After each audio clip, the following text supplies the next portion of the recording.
அனைத்து ஆசிரியர்களுக்கும் வணக்கம். இந்த வீடியோவில் மாணவரின் ஆதார் எண்ணுடன் எந்த வங்கி கணக்கு எண்ணானது சீடாகியுள்ளது என்பதனை மிக எளிமையாக எவ்வாறு அறிவது என்பது குறித்து பார்க்கலாம்.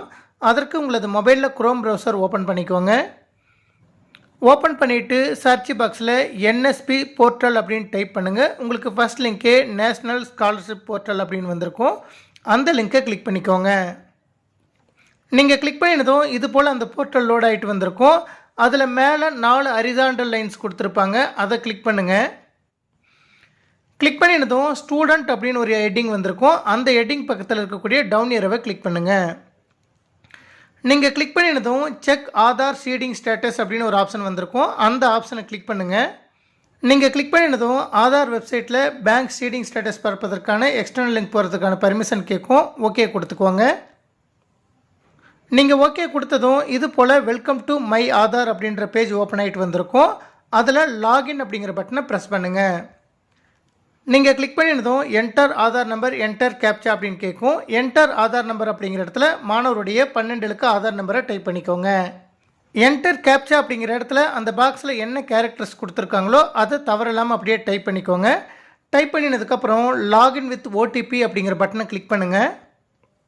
நீங்கள் கிளிக் பண்ணினதும் மாணவரின் ஆதார் எண்ணுடன் இணைக்கப்பட்டுள்ள மொபைல் நம்பருக்கு ஒரு ஓடிபி போகும். அந்த ஓடிபி எண்ணை தவறில்லாமல் டைப் பண்ணிக்கோங்க. டைப் பண்ணி முடித்ததுக்கப்புறம் லாகின் அப்படிங்கிற ப்ளூ கலர் பட்டனை கிளிக் பண்ணுங்கள். நீங்கள் கிளிக் பண்ணினதும் அந்த மாணவருடைய ஆதார் லாகின் பேஜ் லாகின் ஆகிட்டு வந்திருக்கும். இதில் மேலே ஸ்க்ரோல் பண்ணிகிட்டே போங்க. நீங்கள் மேலே ஸ்க்ரோல் பண்ணிகிட்டே போனதும் பேங்க் சீடிங் ஸ்டேட்டஸ் அப்படின்னு ஒரு ஆப்ஷன் வந்திருக்கும். அந்த ஆப்ஷனை கிளிக் பண்ணுங்கள்.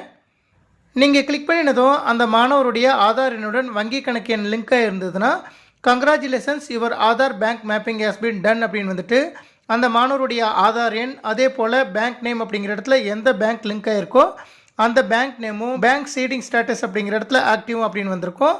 அதே போல் எந்த தேதியில் அப்டேட் பண்ணியிருக்காங்களோ அந்த தேதி வந்திருக்கும்.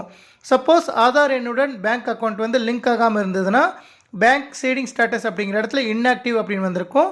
நீங்கள் உங்களுடைய பேங்க்கினை தொடர்பு கொண்டு ஆதார் எண்ணுடன் பேங்க் அக்கௌண்ட்டினை சீடிங் செய்து கொள்ளலாம். இதே வழிமுறையை பின்பற்றி அடுத்த மாணவருடைய பேங்க் சீடிங் ஸ்டேட்டஸினை அறிவதற்கு திரும்பவும் அந்த பேஜ்லேயே டாப் கார்னரில் அந்த மாணவருடைய ப்ரொஃபைல் செக்ஷன் இருக்கும். ஆதாருக்கு கீழே அதை கிளிக் பண்ணுங்கள். கிளிக் பண்ணிவிட்டு லாக் அவுட் கொடுத்துருங்க. நீங்கள் லாக் அவுட் கொடுத்ததும் திரும்பவும் லாகின் கேட்கும். லாகின் கொடுத்துட்டு அடுத்த மாணவருடைய ஆதார் எண் கேப்சா அதே போல் அந்த மாணவருடைய மொபைல் எண்ணிற்கு வரும் ஓடிபியை பயன்படுத்தி லாகின் பண்ணி பேங்க் ஸ்டேட்டிங் ஸ்டேட்டஸ் அப்படிங்கிற ஆப்ஷனை கிளிக் பண்ணிவிட்டு அடுத்த மாணவருக்கும் நீங்கள் பேங்க் ஸ்டேட்டிங் ஸ்டேட்டஸ்னை அறிந்து கொள்ளலாம். நன்றி.